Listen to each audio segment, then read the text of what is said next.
Assalamualaikum warahmatullahi wabarakatuh. Innal hamdalillah nahmaduhu wa nasta'inuhu wa nastaghfiruh wa na'udzu billahi min shururi anfusina wa min sayyiati a'malina. May yahdihillahu fala mudilla lahu wa may yudlil fala hadiya lahu. Asyhadu an la ilaha illallah wahdahu la syarika lahu wa asyhadu anna Muhammadan 'abduhu wa rasuluh. Ya ayyuhalladzina amanu taqullaha haqqa tuqatih wa la tamutunna illa wa antum muslimun. Ya ayyuhan nasu taqu rabbakumul ladzi khalaqakum min nafsin wahidah wa khalaqa minha zawjaha wa batha minhuma rijalan katsiran wa nisaa'a wattaqullaha alladzi tasaaluna bihi wal arham. Innallaha kana 'alaikum raqiba. Ya ayyuhalladzina amanu taqullaha qulu qawlan sadida yuslih lakum a'malakum wa yaghfir lakum dhunubakum wa may yuti'illaha wa rasulahu faqad faza fawzan 'azima. Amma ba'd, fa inna khairal kalami kalamullah, khairul hadiyati Muhammadin sallallahu alaihi wasallam, wa syarrul umuri muhdatsatuha wa kullu muhdatsatin bid'ah wa kullu bid'atin dhalalah wa kullu dhalalatin finnar. Alhamdulillah ikhwati fillah rahimakumullah wa a'azakumullah. Alhamdulillah kita panjatkan puji syukur kehadirat Allah Azza wa Jalla yang senantiasa mencurahkan nikmat-nikmatnya pada kita semua. Dan alhamdulillah kita juga masih diberikan taufik, dimudahkan untuk menjalankan tugas kita sebagai hamba Allah Subhanahu wa taala, menjalankan ibadah kepadanya, mentauhidkannya. Dan kita bersyukur pada Allah masih diberikan petunjuk, mengikuti petunjuk Rasulullah sallallahu alaihi wasallam, dan juga berupaya untuk menjalankan sunnah-sunnahnya dan menghidupkannya dalam kehidupan kita. Dan alhamdulillah juga pada malam ini insyaallah taala kita akan melanjutkan pelajaran dari kitab Sahih Al-Imam Muslim Ibnul Hajjaj Ibnu Muslim Al-Qushairi An-Nisaburi rahimahullahu taala. Yang kemarin kita sampai dari kitab Iman pada bab yang ke-10. Hadis yang terakhir insyaallah hadis yang ke-31.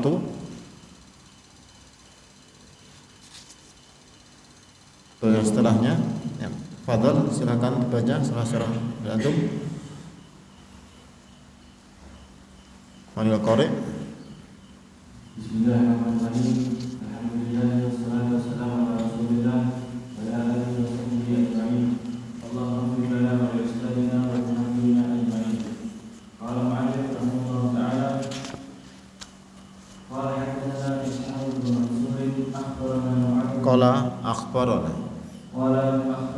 Mu'adh bin Hisham qala hadatsani abi an Qatadah qala hadatsana Anas bin Malik anna Nabi Allah sallallahu alaihi wasallam wa Mu'adh bin Jabal radhiyallahu anhu qala ya Mu'adh qala labbaika Rasulullah wa sa'alika qala ya Mu'adh qala labbaika Rasulullah wa sa'alika qala ya Mu'adh qala labbaika Rasulullah wa sa'alika qala ma min 'abdin yashhadu an la ilaha illallah wa anna Muhammadan 'abduhu wa rasuluhu illa harramahu Allah 'ala an-nar.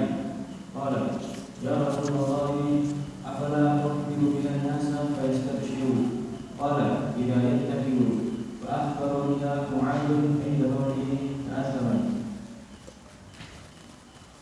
Nah, qala mu'allif rahimahullahu taala hadatsana Ishaq bin Mansur, telah menceritakan pada Ishaq bin Mansur yang beliau dikenal dengan julukan Al-Kausaj ya. Ishaq bin Mansur Al-Kausaj yang beliau thiqah. Qala akhbarana Mu'adh ibnu Hisham telah menceritakan pada kami Mu'ad atau menghafal pada kami Mu'ad bin Hisham bin Abi Abdillah Sanbar Ad-Dastawai. Di Mu'ad bin Hisham bin Sambar. Sambar ini kunyah Abu Abdillah Ad-Dastawai yang beliau thiqah. Qala hadatsani abi, telah menceritakan kepadaku ayahku. Siapa nama ayahnya? Siapa nama ayahnya? Hisham. Itu Hisham bin Sambar atau Abi Abdillah Ad-Dastawai. Ini juga thiqah. An Qatadah dari Qatadah bin Di'amah As-Sadusi, seorang tabi'in, bila juga thiqah. Disebutkan oleh Ibnu Hajar thiqatun lumiyah bil qadar. Thiqah dituduh mengikuti pemikiran Qadariyah, tapi tidak terbukti. Jadi yang benar beliau tidak mengikuti pemikiran Qadariyah. Ini terkadang memang ada sebagian predikat dari perawi rumiyah bisyai, dituduh suatu itu tidak mesti benar. Kalau misalnya benar berarti tidak disebutkan rumiyah, tapi langsung qadari gitu aja. Dia adalah mengikut Qadariyah. Jadi ini rumiyah bil qadar, maksudnya dituduh mengikuti pemikiran Qadariyah, tapi tidak. Yang benar beliau ikuti akidah Ahlussunnah wal Jamaah. Nah, hadis ini kita lihat antara penulis dengan Rasulullah ada berapa orang? 1, 2, 3, 4, 5. Jadi masuk khumasiyat dari Imam Muslim. Khumasiyat artinya jarak antara beliau dan Rasulullah adalah 5 orang. Dan yang paling tinggi dari Imam Muslim adalah rubaiyat, 4 orang antara beliau dengan Rasulullah sallallahu alaihi wasallam. Kalau Imam Bukhari sulasiyat, jarak antara beliau dan Rasulullah ada 3 orang. Imam Muslim yang paling tinggi adalah 4 orang. Kalau di sini 5 orang. An Nabi Allah sallallahu alaihi wasallam, bahwasanya, jadi Anas bin Malik cerita, dan Anas bin Malik seorang sahabat yang mulia, khadim Rasulullah sallallahu alaihi wasallam, pelayan Rasulullah sallallahu alaihi wasallam, yang menjadi pelayan Rasulullah selama beliau datang pertama kali ke Madinah sampai beliau wafat. Di 10 tahun, tidak kurang tidak lebih. Karena para ulama menyebutkan kedatangan Rasulullah dengan meninggalnya sama artinya. Dan beliau dikenal selalu mengikuti Rasulullah kemanapun beliau pergi, anak khadimnya, pelayannya.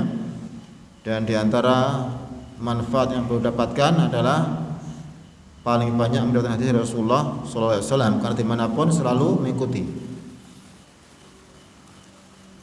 Anna Nabi Allah sallallahu alaihi wasallam Mu'adz bin Jabalin radifuhu ala rahli, bahwasanya Nabiullah sallallahu alaihi wasallam dan Mu'adz bin Jabal, seorang sahabat yang mulia yang merupakan salah satu dari fuqaha sahabat, ulama sahabat, dibonceng oleh Rasulullah di atas kendaraan. Dan disebutkan rahal di sini kendaraan adalah keledai. Ya, adalah keledai. Dan ini juga menunjukkan bolehnya menaiki kendaraan keledai. Jadi di sini disebutkan oleh para ulama, karena Mu'adz kana fitil halah radifahu sallallahu alaihi wasallam. Waktu Rasulullah membonceng Mu'adz di atas keledai. Meskipun rahal ini kalau asalnya ini biasanya dipakai untuk pelana yang ada di atas unta, tapi terkadang dipakai juga untuk selain unta, itu pada keledai. Karena kebetulan di sini Rasulullah membonceng Mu'adz bukan di atas unta, tapi di atas keledai. Pernah lihat keledai? Pernah lihat keledai belum? Himar keledai belum pernah sama sekali. Gak pernah ke kebun binatang. Ya. Keledai ini sama kuda besar mana? Besar kuda. Lebih kecil daripada kuda. Ya. Makanya keledai ini sebetulnya tidak begitu kuat menanggung beban. Tapi Rasulullah ketika menaiki mestinya karena dia kuat. Jadi keledai yang kuat. Ya. Asalnya keledai kan kecil. Tapi keledai ini memiliki kelebihan sangat penyabar. Kelebihannya apa? Sangat penyabar. Kalau kuda gimana? Gampang marah. Kuda kan terkenal gampang marah tapi dia kuat. Kalau keledai penyabar. Tapi ada kekurangannya apa keledai ini? Dia yang tahu? Hah? Suaranya yang termasuk buruk. Di penumpaan suara yang paling buruk. Innakal aswati la sautul hamir. Dan terkenal balid. Apa balid? Paling dungu. Ya. Terkenal apa? Binatang yang paling dungu. Kalau kuda kan cerdas. Kalau keledai ini apa terkenal? Dungu. Ada peranaan antara keledai dan kuda. Apa namanya? Bigol. Rasulullah juga punya bigol. Jadi mendapat kekuatan dari kuda dan kecerdasannya dan kesabaran dari keledai. Ini perpaduan. Ya. Kalau dapat itu, tapi nggak tahu namanya juga takdir nggak tahu. Ya. Mungkin kebalikannya bisa juga. Ya. Nanti akhirnya dia tengah-tengah bisa antara kuda dengan keledai. Intinya rohel kalau asal katanya adalah pelana di atas unta. Tapi di sini bisa dipakai juga pada keledai karena buktinya Rasulullah di sini menaiki keledai bersama Mu'ad sebagaimana yang dijelaskan oleh Imam Bukhari dalam Kitabul Jihad. Hadis Imam Bukhari Kitabul Jihad disebutkan di situ sedang mengendarai keledai. Dan keledai kalau dikategorikan kendaraan waktu itu kendaraan yang tidak digemari atau kurang disukai.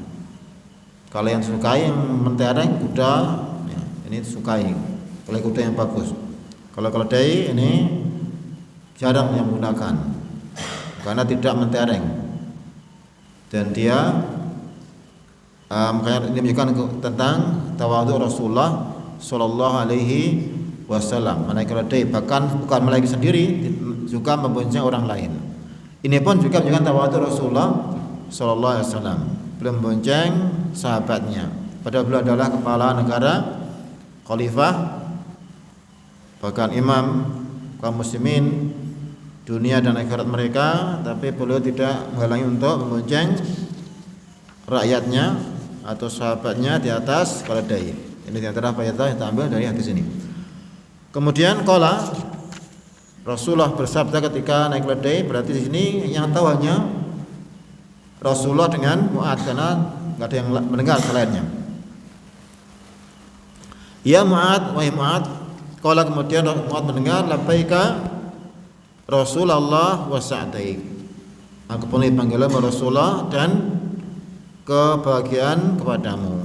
Jadi ini merupakan jawaban yang sopan.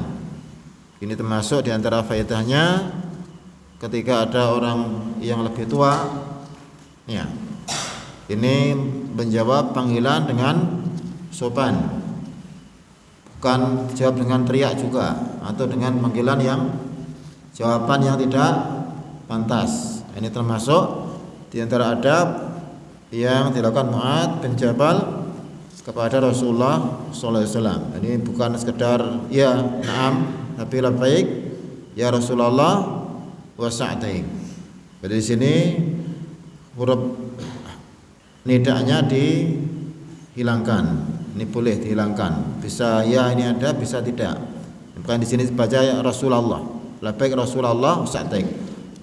Takdirnya labbaik ya Rasulullah. Dia ini boleh dihilangkan. Sebagaimana dikatakan oleh Imam Lughah, mereka membolehkan menghilangkan huruf nida jawazan. Itu boleh. Boleh dihilangkan, boleh tidak. Nah, Ini jawaban Mu'adz. Qala kemudian Rasulullah berkata lagi, memanggil lagi. Iya Mu'adz. Wahai Mu'adz. Qala kemudian Mu'adz menjawab lagi labbaika Rasulullah wa sa'daik. Sama jawabannya dengan jawaban yang sopan. Ini termasuk jawaban yang mengandung doa juga. Jadi seharusnya memang seperti itu, kaum muslimin saling mendoakan di antara mereka. Itu termasuk juga kebaikan. Makanya ketika ketemu sama muslim dianjurkan mengucapkan apa? Kalau ketemu mengucapkan apa? Kalau ketemu salam, assalamualaikum. Hukumnya sunnah. Tapi kalau yang menjawab hukumnya adalah apa? Wajib. Nanti makanya saling mendoakan assalamualaikum, keselamatan atas kalian. Ini termasuk sunnah Rasulullah sallallahu alaihi wasallam dan merupakan kebaikan doa kepada seluruh kaum muslimin yang ditemui.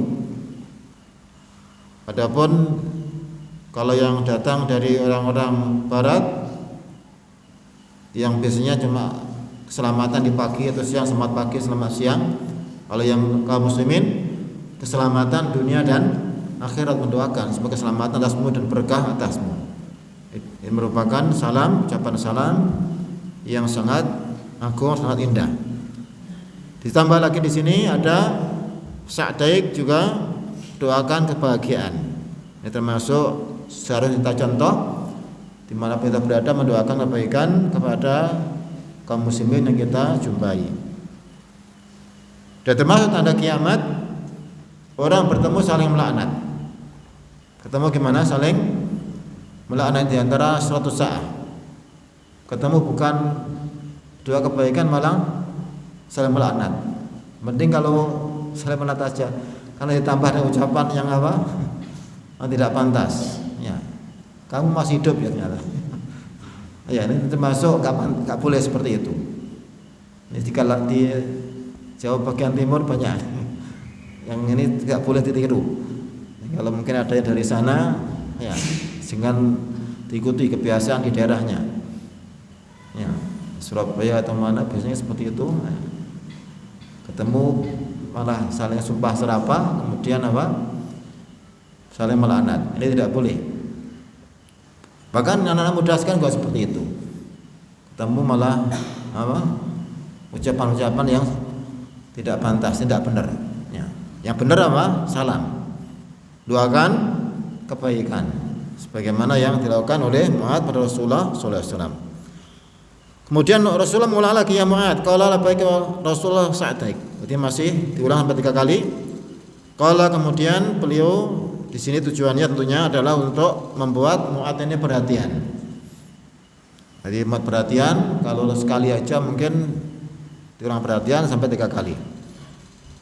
Qala kemudian beliau bersabda, ma min 'abdin yashhadu an la ilaha illallah wa anna Muhammadan 'abduhu wa rasuluhu illa haramahullahu 'alan nar. Tidak ada seorang hamba yang bersaksi, yang bersyahadat tidak ada ilah yang berhak sembah kecuali Allah, dan bahwa Muhammad adalah hamba Allah dan Rasulnya, melainkan Allah mengharamkan neraka atasnya. Berarti dia masuk surga. Ketika diharamkan neraka berarti masuk surga. Ini keutamaan yang besar bagi orang yang bersyahadat. Jadi bersyahadat ini sangat besar keutamaannya. Orang yang mengucapkannya akan diharamkan dari api neraka, akan dimasukkan dalam surga. Orang yang bertemu Allah juga ada bersyahadat di akhir hidupnya juga akan dimasukkan dalam surga. Sebagaimana hadis, man kana akhir kalami Allah dakhalal jannah. Orang yang akhir hidupnya mengucapkan Allah akan masuk surga. Qala kemudian Mu'adz berkata, ya Rasulullah, afala ukhbiru bihan nasa fayastabshiru. Wahai Rasulullah, tidakkah aku memberitahukan kepada orang-orang agar mereka merasa gembira dengan hal ini, Kalau mereka tahu ucapan syahadat masuk surga, senang sekali mereka. Kenapa aku tidak mengkabarkan pada mereka? Kalau maka Rasulullah bersabda idzan yattakilu. Kalau begitu mereka akan menggantungkan dengan ucapan la ilaha illallah ini, ucapan syahadat ini, sehingga mereka tidak mau beramal. Jadi yang dikhawatirkan Rasulullah, orang-orang salah paham akhirnya cuma mengandalkan syahadat saja, tidak mau beramal. Ini yang dikhawatirkan, makanya sengaja tidak boleh disampaikan untuk menepis madarat, meskipun ini maslahat sebetulnya. Tapi ketika dikhawatir madarat, maka didahulukan menepis madarat daripada mendatangkan maslahat. Kaidah yang masyhur, jalbul darul mafasid muqaddam ala jalbil masolih. Menepis madarat didahulukan di atas mendatangkan maslahat. Maslahat jelas akan bergembira, akan mereka lebih berbahagia, lebih senang. Itu maslahatnya. Tapi madaratnya bisa aja mereka salah paham, akhirnya mereka menggantungkan pada syahadat, tidak mau beramal soleh. Ini dikatakan Rasulullah sallallahu alaihi wasallam. Fa akhbara biya Mu'adzun inda mauti ta'assuman. Tapi ternyata Mu'adz juga akhirnya memberitahukan hadis ini pada orang lain. Ta'assuman, khawatir dosa. Dosa apa? Dikhawatirkan dosa menyembunyikan ilmu, kitmanul ilm. Man kata ilman al-jama'ullah bil jami' min nar. Orang yang menyembunyikan ilmu, Allah akan menali dia dengan kekang dari api neraka. Ada juga ancamannya. Kalau tahu ilmu tidak mau menyampaikan. Yang Mu'adz ini menggabungkan antara larangan Rasulullah dengan menghindari dari menyembunyikan ilmu. Bagaimana cara menggabungkan? Sepanjang hidupnya enggak pernah menyampaikan, Mu'adz. Mengikuti arahan Rasulullah. Rasul melarang menyampaikan sepanjang hidupnya. Sampai ketika mau meninggal, menjelang kematiannya, karena beliau waktu itu terkena taun amwas, taun wabah penyakit yang di Syam. Ketika merasa hendak meninggal, beliau kemudian menyampaikan hadis ini pada yang hadir. Akhirnya kita tahu hadis ini. Kalau beliau nggak menyampaikan sampai meninggal, ya berarti kita nggak tahu. Kita tahu berarti Mu'adz menyampaikan pada orang lain, orang lain meriwayatkan sampai kita mendapatkan hadis ini. Nah, jadi beliau menyampaikan ini di saat menjelang kematiannya, supaya tidak terkena dosa menyembunyikan ilmu. Ini termasuk fikih yang agung dari sahabat yang mulia Mu'adz bin Jabal radhiyallahu anhu, yang beliau min fuqaha sahabah, di antara pemuka ulama sahabat, yang disebutkan di antara keutamaannya bahwa beliau akan dibangkitkan pada hari kiamat di depan para ulama. Di antara keutamaan Mu'adz bin Jabal yang disebutkan Rasulullah sallallahu alaihi wasallam. Dan beliau juga merupakan dai Rasulullah yang pernah beliau utus ke Yaman. Yang dai ini tidak sembarangan, beliau tidak mengutus dai sembarangan, mesti orang yang paling berilmu. Meskipun cuma satu orang, tapi yang pilihan, karena menyampaikan agama Rasulullah SAW, agama Allah Subhanahu Wa Taala, dan juga merupakan dalil bahwa khabar ahad taqumu bi hujjah. Bahwa khabar ahad ini adalah hujjah di dalam masalah akidah dan hukum, masalah ilmu dan amalan. Menyelisih dari mazhab Mu'tazilah dan yang lainnya yang mengatakan bahwa khabar ahad tidak dipakai dalam akidah. Padahal Mu'adz menyampaikan masalah akidah ketika diutus Rasulullah ke Yaman, beliau sendirian. Tidak rombongan, bareng-bareng seperti jamaah dakwah yang ada zaman ini. Senengannya kalau dakwah bareng-bareng, tapi semuanya enggak paham agama. Ini termasuk tidak boleh. Kalau bareng-bareng nggak masalah, tapi kalau semua paham, bareng-bareng semua pada nggak paham semua, nggak ada manfaatnya. Berarti satu tapi berilmu, ini yang bermanfaat. Makanya insya Allah yang hadir di sini calon-calon dai semua ini insya Allah masih muda-muda, calon generasi penerus, ya. Insya Allah akan bisa menyampaikan agama kepada kaum muslimin, dan ini hari-hari ini sangat kita butuhkan orang-orang yang menyampaikan agama yang benar, akidah yang benar pada kaum muslimin, karena fitnah hari ini semakin besar, semakin banyak orang-orang Islam Muslim tapi nggak paham agamanya, tidak paham akidahnya, banyak sekali orang Islam tapi justru berkaitan dengan orang kafir, bahkan munduk-munduk, bahkan merendahkan diri di hadapan orang kafir. Ini menunjukkan bahwa dia itu nggak punya akidah. Orang Islam itu wajib mencintai kaum muslimin dan membenci orang kafir. Wala pada siapa? Orang beriman, wala pada orang kafir. Bukan kebalikannya. Kepada sama kaum muslimin malah musuhi. Kepada orang kafir sangat tunduk. Ini musibah. Ini penting sekali sekarang untuk mengajarkan akidah kepada kaum muslimin. Kita melihat mata kepala sendiri betapa kita sekarang ini sangat asing, ya. Sampai orang kafir, bahkan bukan orang kafir, kepalanya orang kafir datang disambut, kemudian cium tangan dan sebagainya. Ini jelas bukan musibah yang besar, ya. Di sisi lain mereka membenci dan memusuhi saudaranya sama Islam. Ini musibah, ya. Dan ini merupakan hal yang wajib kita prihatin dan kita berusaha untuk menyampaikan akidah yang benar, ya. Ini termasuk tugas dari siapapun yang mengetahui sesuai kemampuan menyampaikan akidah yang benar yang sesuai pada kaum muslimin. Kemudian di dalam sebagian riwayat kita lanjutkan penjelasannya bahwa Imam Bukhari menambah hadis ini, ada tambahan ya sesuai Allah sidqan min qalbihi. Orang yang bersaksi tidak ada sembahan yang bersembah kecuali Allah dengan jujur dari hatinya. Ini yang disebutkan oleh Imam Qurtubi dalam syarahnya.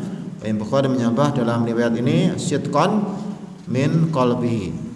Yang ini menunjukkan bahwa mengucapkan kalimat ilallah bukan sekedar ucapan saja, tapi dengan keyakinan, dengan betul-betul jujur dengan dari hatinya, yakin tentang kebenaran kalimat tersebut, bukan hanya sekedar mengucapkan, sering mengucapkan tapi nggak paham isinya, sehingga kemudian perbuatannya pun juga tidak mencerminkan apa yang dia ucapkan. Sering mengucapkan la ilaha illallah tapi suka menyembah pada selain Allah. Ini berarti kan ucapannya la ilaha illallah itu tidak difahami dan tidak mengamalkan konsekuensinya. Nah, di sini jelas menunjukkan tentang keutamaan orang mengucapkan syahadat yang dalam riwayat Imam Bukhari ada tambahan sidqan min qalbi, yaitu dengan jujur dari hatinya, tidak dengan kedustaan seperti orang munafik yang mereka mengucapkan la ilaha illallah tapi hanya dengan lisannya, hati mereka mengingkari, bahkan mereka menyembunyikan kekufuran. Nah, khani wa khati rahimakumullah. Jadi ini yang tentang kehidupan hadis ini, dan insyaallah kemarin juga kita telah membaca sebagian jalan dari hadis ini, dan ini adalah jalan yang lain yang dibawakan oleh muallif rahimahullahu taala.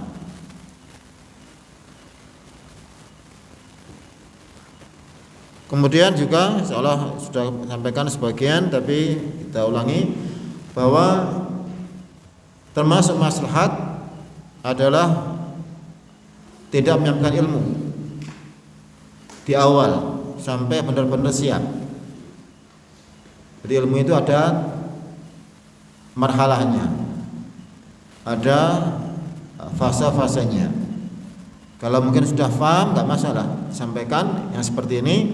Tapi kalau belum paham, masih belum begitu paham, maka tentunya jangan sampaikan langsung supaya tidak salah paham, kemudian mereka tidak mau beramal. Tapi kalau sudah siap, maka boleh sampaikan sebagaimana yang merupakan manhaj para ulama, yaitu mereka melihat pada audien atau yang hadir mana yang lebih dibutuhkan. Adapun yang mungkin belum segera dibutuhkan bisa ditangguhkan, tapi yang perkara-perkara yang mendesak ini segera disampaikan. Nah, dan bahkan ada banyak hadis yang disembunyikan Abu Hurairah, sebutkan ada satu karung yang boleh dia menyampaikan karena khawatir menimbulkan fitnah. Dan ini memang seperti itu, semua segala ada marhalahnya, ada fasenya. Tadarruj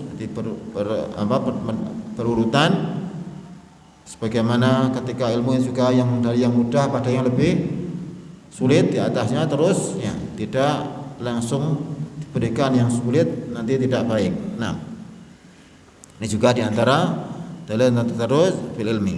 Nah, kita selesai dari hadis ini. Silakan dibaca hadis yang berikutnya.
Nah, qala Malik rahimahullah taala, tasana Syaiban ibnu Farrukh.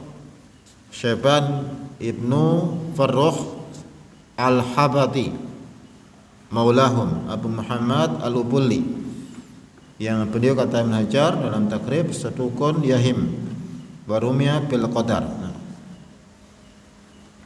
kemudian qala hadatsana Sulaiman yakni Ibnul Mughirah. Ya, Sulaiman yakni Mughirah yang menulis ini adalah perawi darinya.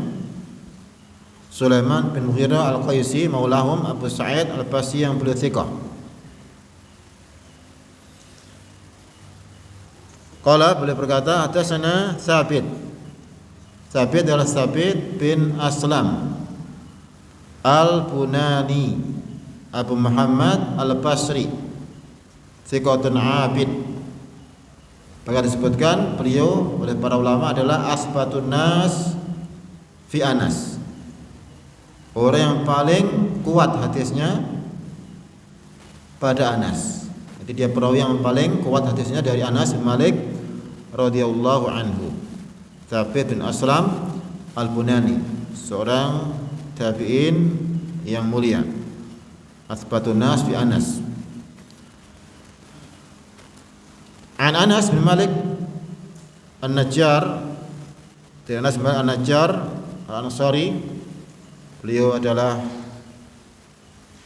khadim Rasulullah SAW. Kita sebutkan beliau Qala beliau berkata, hadatsani Mahmud ibnu Ar-Rabi'. Mahmud bin Rabi' adalah Mahmud bin Rabi' bin Suraqah Al-Ansari Al-Khazraji, dari Khazraj. Abu Nu'aim, Abu Muhammad Al-Madani. Kunyah ada dua, Abu Nu'aim dan Abu Muhammad Al-Madani.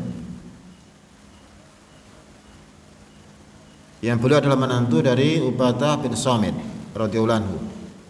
Nah, dan beliau termasuk min sigari sahabat, termasuk sahabat saghir atau sahabat junior yang kecil. Ketika Rasulullah meninggal, beliau masih kecil. Di antara hadis beliau yang masyhur adalah aqatu majatan majah Rasulullah sallallahu alaihi wasallam fi wajhi. Aku sempat hafal semburan yang semburan Rasulullah di wajahku. Dia itu masih kecil, beliau sekitar mungkin 15 berapa usianya. Ya. Ini kan beliau termasuk orang yang pernah didoakan Rasulullah, disemburkan air Rasulullah, ini memberkahi beliau, karena apa yang Rasulullah semua berkah.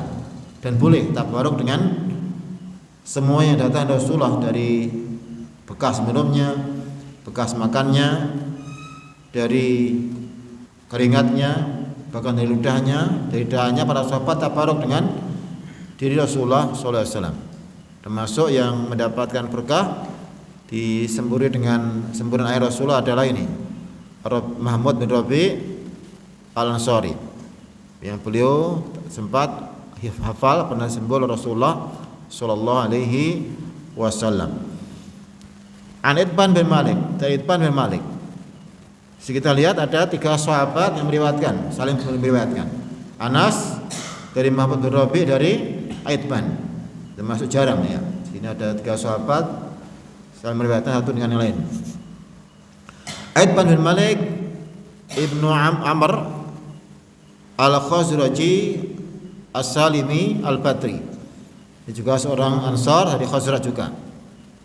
Seorang sahabat yang mulia yang juga disebutkan oleh Ibnu Sa'ad dalam Tabaqat Al-Kubra.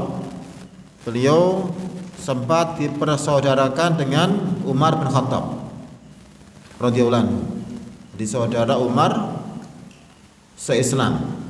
Karena ketika Rasulullah datang ke Madinah, beliau mempersaudarakan antara kaum Muhajirin dan kaum Ansar. Persaudaraan yang luar biasa, yang paling indah sepanjang sejarah. Tidak ada persaudaraan lebih indah dari persaudaraan kaum Muhajirin dan Ansar, melebihi persaudaraan dari nasab. Ini masyhur kisah-kisah persaudaraan antara kaum Muhajirin dan Ansar antara mereka. Ya, melebihi nasab, bahkan nasab aja nggak sampai seperti itu. Ya, sampai ada yang menyerahkan hartanya semuanya pada saudaranya untuk diambil atau diambil separuhnya karena kecintaan pada saudaranya. Ini masyhur. Juga tentang keutamaan dari Ansar, dan kita lihat bahwa yang bersaudarakan dengan Umar bin Khattab adalah ini, Itban bin Malik. Berarti ini juga keutamaan dari Itban yang beliau adalah saudara Umar se-Islam, dipersaudarakan Rasulullah sallallahu alaihi wasallam. Umar bin Khattab masyhur Abdul Faruq Al-Faruq Abu Hafs ya, yang merupakan khalifah yang kedua setelah Rasulullah sallallahu alaihi wasallam. Nah, kemudian qala ya, qadimtul Madinah, dia cerita, kata Itban, aku datang ke Madinah karena dia tinggalnya di luar kota Madinah. Fa laqitu Itban, yang berkata siapa? Bukan Itban ya, Muhammad bin Rabi' ya. Aku datang ke Madinah, fa laqitu Itban, aku ketemu dengan Itban bin Malik. Faqultu, saya katakan, hadisun balaghani anka, hadis yang sampai kepadaku darimu. Asabani fi basari ba'du syai'. Ya. Jadi ini kelihatan ada yang sedikit putus, bahwa ini Mahmud bin Rabi minta hadis yang sampai dari Itban, maksudnya beliau mendengar hadis dari Itban ya, yang tidak langsung didengar. Jadi di sini berusaha mendengar langsung dari Itban, ini Mahmud ini. Berarti ini berusaha untuk meninggikan dari sanadnya. Nah, dari Itban bin Malik langsung dari yang mendengar atau yang merupakan sahibul kisah ya. Sahibul kisah yang memiliki kisah, yang kemudian dia langsung menceritakan pada Mahmud bin Rabi. Dan mencari sanad yang tinggi merupakan kebiasaan dari para salaf ya. Jadi mereka ketika mendengar hadis, ketika guru-gurunya masih hidup, berusaha untuk mencari. Kalau masih hidup lagi di atas terus mencari, mencari yang lebih tinggi sanadnya karena lebih dekat dengan Rasulullah sallallahu alaihi wasallam. Nah, tadi kata Itban menyampaikan hadisnya, asabani basari ba'du syai', menimpa pandangan mataku sebagian sesuatu. Maksudnya dia agak sakit matanya sehingga tidak kelihatan. Wa ba'athu ila Rasulillah sallallahu alaihi wasallam anni uhibbu an ta'tiyani fatusalliya fi manzili. Aku memberi utusan dari Rasulullah, minta pada beliau agar engkau sholat di tempatku. Kau datang ke tempatku, kemudian sholat tempatku. Fa'attakhidahu musalla, dan tempat yang kau sholat itu aku jadikan sebagai musalla. Itu tempat untuk sholat atau masjid untuk sholat. Karena beliau kesulitan untuk datang kepada Rasulullah SAW karena tempatnya jauh, ya, keberatan untuk datang, akhirnya ingin mendirikan masjid yang ada di dekat tempatnya atau di rumahnya, yang beliau kemudian ingin Rasulullah sholat di situ, kemudian setelah dijadikan tempat untuk sholat karena beliau merasa berat untuk datang ke masjid Rasulullah Sallallahu Alaihi Wasallam.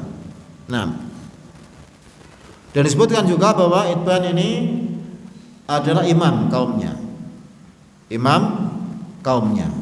Jadi beliau sekaligus juga ketika disitu akan mengimami kaumnya, karena beliau tidak kelihatan atau buta, akhirnya kemudian minta dirikan tempat untuk sholat yang dekat dengan rumah beliau radhiyallahu anhu. Nah,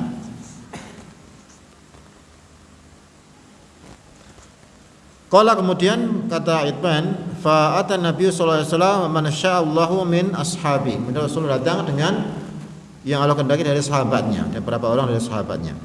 Fa taqala wa yusalli fi manzili. Maka beliau masuk ke rumah, kemudian salat di dalam rumahku. Wa ashabu yatahaddatsuna bainahum.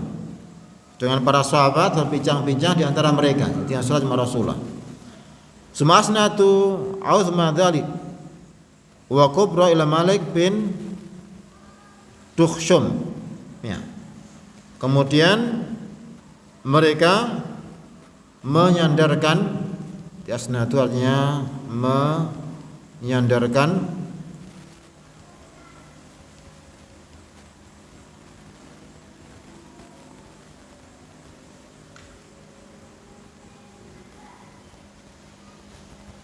nanti mereka waktu berbincang-bincang, yang dibicarakan oleh mereka di dalam sepatutnya yang lebih lengkap ya adalah keadaan orang munafik dan perbuatan mereka yang buruk. Nah, jadi mereka cerita ada orang munafik begini begitu ya. Di sahabat itu sedang apa? Sedang bicara tentang orang munafik ketika Rasulullah sholat, yang dalam riwayat Abu Nuaim yadkurunal munafikin, mereka cerita tentang orang-orang munafik. Wa may yalqauna minhum, apa yang mereka dapat dari mereka. Hatta tafat aswatum ustad, sampai karena semangatnya meninggi suara mereka sehingga dengar Nabi ucapan mereka. Nanti Nabi sampai mendengar ucapan mereka. Fa dzakara Malik bin Dukhshum, akhirnya mereka cerita yang mereka anggap munafik di antara orang tersebut adalah Malik bin Duksum. Berarti mereka menyandarkan yang uzma, maksudnya adalah yang paling tokoh di dalam munafikin, wa kubrau, dan yang paling diagungkan di tokoh atau kembang mereka, Malik bin Duksum, yang kata para sahabat termasuk orang munafik. Qalu, kemudian mereka berkata, wa tu'anahu da'alaihi falak. Mereka berharap kalau Rasulullah mendoakan keburukan pada Malik bin Duksum ini sehingga dia binasa karena dia orang munafik. Ini kata para sahabat tersebut. Nah, Rasulullah dengar juga pas sholat karena mereka ucapannya sangat keras. Rasulullah dengar. Faqada Rasulullah sallallahu alaihi wasallam as-salat. Maka Rasulullah menyelesaikan sholatnya. Qala, kemudian boleh berkomentar, mengomentari ucapan para sahabat dan Malik bin Duksum. Alaysa yashhadu alla ilaha illallah wa anni Rasulullah. Bukankah dia Malik bin Duksum ini telah bersaksi tidak ilah disembah kecuali Allah, bahwa aku adalah Rasulullah. Jadi belum mengingkari dari ucapan para sahabat bahwa dia munafik karena dia telah bersyahadat. Qalu, maka para sahabat menjawab, innahu yaqulu dzalik. Sungguhnya dia memang mengucapkan itu. Wa ma huwa fi qalbi, tapi tidak masuk dalam hatinya. Berarti mereka menghukumi Malik ini mengucapkan cuma di mulutnya, hatinya tidak mengimani apa yang diucapkan. Qala, kemudian Rasulullah menjawab, la yashhadu ahadun alla ilallah wa anni Rasulullah fa yadkhulun nar au tad'amu. Tidak ada seorang pun yang bersyahadat tidak ada ilah yang bersembah kecuali Allah dan aku Rasulullah, kemudian masuk dalam neraka atau diberi makan dari neraka. Ini nas Rasulullah sallallahu alaihi wasallam bahwa Malik ini termasuk sahabat, bukan munafik. Ini nas langsung Rasulullah yang membantah tuduhan nifaq pada Malik bin Duksum. Jadi jangan sampai salah paham. Jadi ini pembicaraan tentang Malik ini tidak benar. Rasulullah telah mengklarifikasi. Jadi dia tidak benar menampakkan dia adalah seorang sahabat. Nah, dikata Imam Nawawi, qad nassa Nabi sallallahu alaihi wasallam al-imani batinan. Rasulullah menaskan bahwa dia itu beriman batinnya. Wa bara'atu minan nifaq, dan dia bukan orang munafik. Nah, berarti Rasulullah menyangkal, membantah ya, bahwa dia termasuk munafik. Jadi yang benar, beliau ini adalah seorang sahabat dari Ansar yang diakui atau langsung direkomendasi langsung oleh Rasulullah sallallahu alaihi wasallam. Qala Anas berkata, fa'ajabani hadzal hadis. Aku sangat agum pada hadis ini. Faqultu li ibni, aku berkata pada anakku, uktubhu, tulislah. Fa katabahu, maka kemudian dia menulis hadis tersebut. Nah, karena ini penting sekali, maka Anas sampai menyuruh anaknya untuk menulis. Ini juga dalil bahwa tulisan hadis itu sudah ada pada zaman sahabat, bahkan pada zaman Rasulullah sallallahu alaihi wasallam.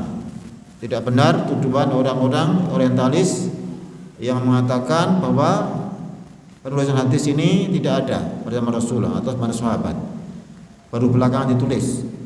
Itu tuduhan orang-orang kafir orientalis untuk mengaburkan bersyubhat pada kaum muslimin. Pada zaman Rasulullah sudah tulis. Abdullah bin Amr bin As termasuk sahabat yang menulis hadis dengan perintah Rasulullah langsung. Adapun sebagian riwayat yang mengatakan sebagian sahabat melarang ini karena itu dikhawatirkan bercampur dengan Al-Quran. Tapi kalau jelas tidak bercampur maka jelas bolehnya. Nah, hadis ini hadis yang agung yang menunjukkan keutamaan dari syahadat sebagaimana hadis Mu'adz yang sebelumnya. Juga keutamaan dari sahabat yang mulia Itban bin Malik, dan juga yang sebutkan terakhir tadi, siapa namanya? Yang terakhir orang Ansar yang dirasani oleh sahabat Malik bin tukhshun. Ini orang yang mulia, sahabat, bukan munafik. Apa ada orang munafik teman Rasulullah? Ada apa tidak? Ada. Tapi yang ini bukan, enggak termasuk. Ya, tapi kalau ada memang ada. Orang munafik itu ada, tapi mereka tidak banyak jumlahnya. Sebagian dijelaskan oleh para ulama. Ada juga yang awalnya munafik kemudian tobat juga ada. Akhirnya bagus tobatnya. Yang jelas tidak banyak jumlahnya. Sebagaimana disebutkan oleh para ulama. Ada yang awalnya munafik kemudian akhirnya tobat juga ada. Yang jelas mati menifak adalah Abdullah bin Ubay bin Salul, itu jelas yakin dia mati dalam kenifakan. Kalau yang lain yang tidak ada nas kita tidak bisa membicarakan. Itu termasuk orang yang dirahasiakan Rasulullah Sallallahu Alaihi Wasallam. Dan ini banyak faedah di sini tentunya adalah keutamaan dari syahadat, kemudian keutamaan dari Ibn bin Malik dan juga ketawadhu Rasulullah, beliau menghadiri undangan dari Itban. Tinggal sedikit dari bab, silahkan dibaca lagi dua ya hadis terakhir.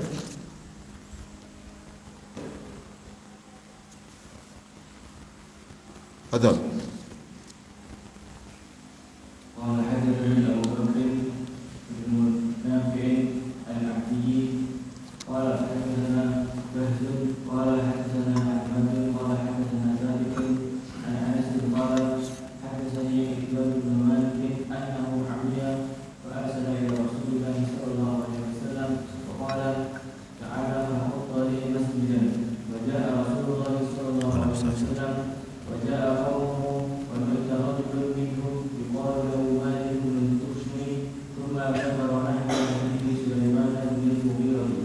Nah, kalau mu'allif rahimahullah ta'ala hadatsana Abu Bakar ibn Nafi' al-Abdi, telah menceritakan melalui Abu Bakar bin Nafi' al-Abdi, yaitu Muhammad bin Ahmad bin Nafi' al-Abdi, kunyahnya Abu Bakar, namanya adalah Muhammad, yang beliau Saduq bin Sigar al-Ashirah.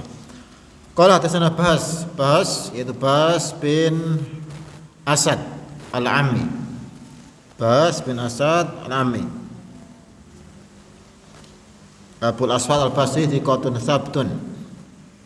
Qala hadatsana Hammad, ini Hammad disebutkan di sini ghairu mansub, enggak sebutkan nama ayahnya, pada Hammad bin Salamah bin Dinar. Hammad bin Salamah bin Dinar thiqatun abid. Yang selevel beliau ada Hammad bin Zaid bin Dirham. Kalau sini Dinar, yang satunya Dirham. Ya. Yang beliau termasuk imam yang masyhur, imam al-sunnah, asbatun nas fi Tsabit. Qala hadatsana Tsabit, di sini berkata dari gurunya itu Tsabit bin Aslam al-Bunani, asbatun nas fi Anas. Anas dari Anas bin Malik radhiyallahu anhu qala, beliau berkata hadatsana Itban bin Malik, telah menceritakan pada Itban bin Malik di sini tanpa perantara. Kalau tadi kan dari Mahmud bin Rabi, di sini Anas langsung dari Itban. Berarti beliau dua jalan. Pernah ada perantara, pernah langsung. Anahu amiyun, bahwa beliau pernah buta. Farsa ila Rasulullah sallallahu alaihi wasallam, maka mengirim utusan Rasulullah sallallahu alaihi wasallam. Faqala, kemudian beliau berkata, ta'ala fakhutta li masjidan, kemarilah ke tempatku, buatkan kepadaku tanda untuk masjid. Maksudnya sholat di tempat yang akan dijadikan masjid di situ. Fajar Rasulullah sallallahu alaihi wasallam baca kaum. Maka Rasul datang dan juga datang kaum dari Itban. Wa na'ita rajulun minhum yuqalu lahu Malik bin Tukhshum. Kemudian dibicarakan dengan buruk, dirasani ada orang disebut munafik dari mereka yang dikatakan Malik bin Tukhshum. Tsumma dzukira nahwa hadis Sulaiman bin Mughirah. Kemudian cerita seperti yang diriwayatkan oleh Sulaiman bin Mughirah di perawi hadis yang sebelumnya. Sebelumnya kan dari Sulaiman bin Mughirah dari Tsabit. Kalau di sini kan perawi dari Tsabit adalah Hammad. Jadi di sini riwayat kedua dari Tsabit. Pertama dari Sulaiman bin Mughirah, di sini dari Hammad bin Salamah. Ini jalan kedua dari Tsabit bin Aslam Bunani. yang disebutkan nahwa. Di sini ada mirip atau semakna dengan hadis dari Sulaiman. Yang benar bahwa Malik bin Dukhsyum ini bukan munafik tapi adalah seorang sahabat yang mulia. Nah, hadis ini juga menunjukkan bahwa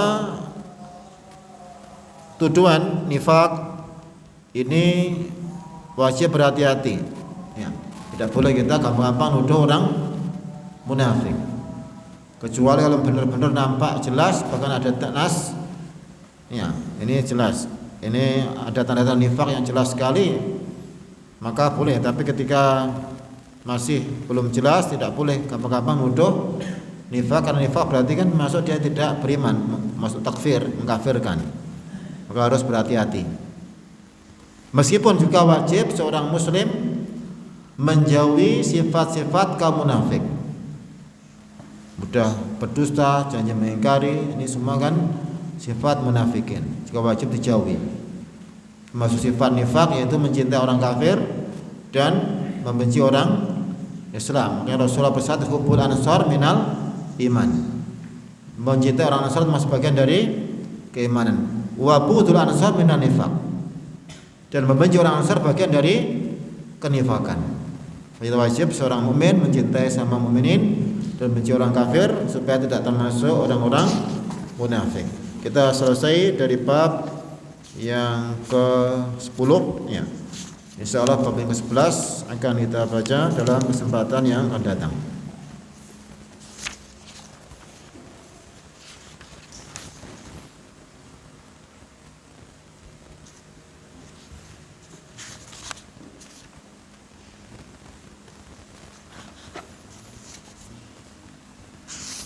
Nah, semoga Allah senantiasa memberikan kepada kita ilmu yang bermanfaat dan meneguhkan keimanan kita dan juga menjauhkan kita dari fitnah yang nampak dan nampak. Wallahu a'lam bishawab. Shallallahu Muhammad wa alihi wasallam. Subhanaka wa bihamdika asyhadu an la ilaha illa anta astaghfiruka wa atubu ilaik. Assalamualaikum warahmatullahi wabarakatuh.